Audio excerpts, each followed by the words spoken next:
तो कोई भी अगर एपी है तो उसका जो nth टर्म होगा, उसका जो सम टू एन टर्म निकालते हैं हम, वो हमेशा किस फॉर्म में आएगा, an स्क्वायर प्लस bn के फॉर्म में आएगा।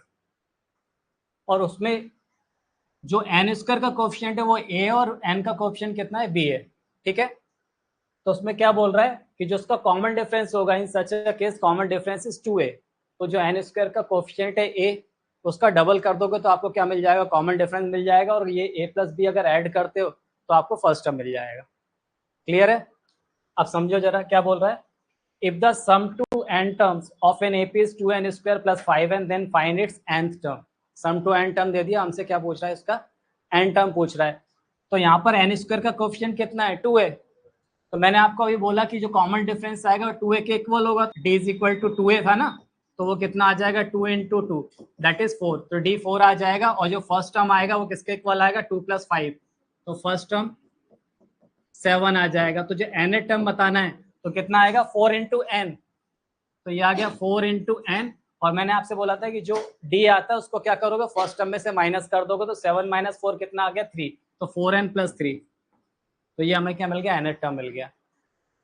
सेकंड देखो क्या बोल रहा है, if the sum to n terms of an AP is 3n square plus 5n, it's m term is 164, then find the value of m, तो m की वैल्यू बताना है।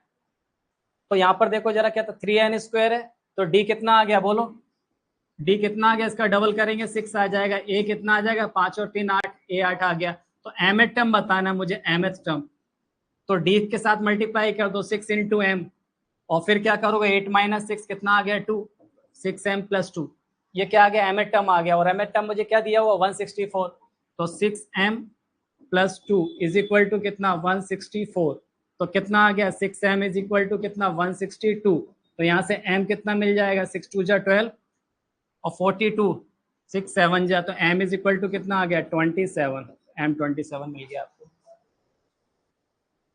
इसमें देखो, if the sum to n terms of an AP is 5n square plus 2n then find its nth term, यहाँ पर n term बताना है।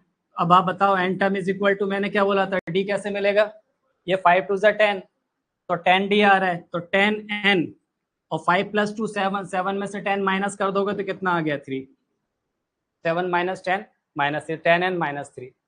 फिर यहाँ देखो, if the sum to n terms of an AP is 5n square plus 3n, it's m term is 178, m term 178 दिया, तो m term निकालना है, तो 5 2 10, d 10 आ गया ना, तो 5 2 10, तो 10 इंटू m, m टर्म की बात कर रहा है। और 5 प्लस 3 ये फर्स्ट टर्म है 8, 8 में से 10 माइनस किया तो कितना आ गया, 2, और इज इक्वल टू वो कितना गिवन है, 178, तो कितना आ गया, 10m इज इक्वल टू 180, तो m इज इक्वल टू 18, ये इसका आंसर हो जाएगा। ठीक है।